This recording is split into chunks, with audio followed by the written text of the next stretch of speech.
नमस्ते दोस्तों, स्वागत है आप सबका हमारे चैनल में। हाजिर हूँ फिर से एक नई कहानी के साथ। कहानी कुम्हार की कथा। कई सालों पहले की बात है। एक गांव में युधिष्ठिर नाम का एक कुम्हार रहा करता था। दिन में वह मिट्टी के बर्तन बनाता था और जो भी पैसे मिलते उनसे शराब खरीद कर पी लेता। एक रात वह शराब के नशे में अपने घर लौट रहा था। वह इतना नशे में था कि ठीक से चल भी नहीं पा रहा था। अचानक उसका पैर लड़खड़ाया और वह ज़मीन पर गिर पड़ा। ज़मीन पर कांच के टुकड़े पड़े थे, जिनमें से एक टुकड़ा उसके माथे में घुस गया। उसके माथे से खून बहने लगा। इसके बाद कुम्हार किसी तरह उठा और अपने घर की ओर चल दिया। अगले दिन जब उसे होश आया तो वह वैद्य के पास गया और पट्टी करवाकर दवाई ली। वैद्य ने कहा, घाव गहरा होने के कारण इसे भरने में समय लगेगा। पूरा भर जाने के बाद भी इस घाव का निशान नहीं जाएगा। इसके बाद कई दिन बीत गए। अचानक उसके गांव में सूखा पड़ गया। सभी लोग गांव छोड़कर जाने लगे। कुम्हार ने भी गांव छोड़कर जाने का फैसला किया और दूसरे देश की तरफ निकल गया। नए देश में जाकर वह राजा के दरबार में नौकरी मांगने गया। वहां राजा ने उसके माथे पर चोट का निशान देखा और सोचा, यह जरूर कोई पराक्रमी योद्धा होगा जो दुश्मन से लड़ते समय इसके माथे पर चोट लगी होगी। यह सोचकर राजा ने उसे अपने दरबार में एक खास जगह दे दी और उस पर विशेष ध्यान देने लगे।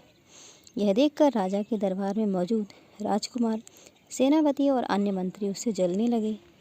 ऐसा कई दिनों तक चलता रहा। एक दिन शत्रुओं ने राजा के महल पर हमला कर दिया। राजा ने अपनी पूरी सेना को युद्ध के लिए तैयार किया। उसने युधिष्ठिर से भी युद्ध में जाने के लिए कहा। युधिष्ठिर जब युद्ध भूमि की तरफ जा रहा था तो राजा ने उससे पूछा कि उसके माथे पर यह चोट किस युद्ध में लगी। इस पर कुम्हार ने सोचा, अब वह राजा का भरोसा जीत चुका है और अब अगर वह राजा को सच बता देगा तो कोई समस्या नहीं होगी। यह सोचकर उसने राजा ने से कहा, राजन, मैं कोई योद्धा नहीं हूँ। मैं तो एक साधारण सा कुम्हार हूँ। यह चोट मुझे किसी युद्ध में नहीं बल्कि शराब पीकर गिरने के कारण लगी थी। कुम्हार की यह बात सुनकर राजा को बहुत गुस्सा आया। उसने कहा, तुमने मेरा विश्वास तोड़ा है और मुझे छलकर दरबार में इतना ऊंचा पद पाया है। निकल जाओ मेरे राज्य से। कुम्हार ने राजा से बहुत मिन्नतें की। उसने कहा कि अगर उसे मौका मिले तो वह युद्ध में राजा के लिए प्राण भी दे सकता है।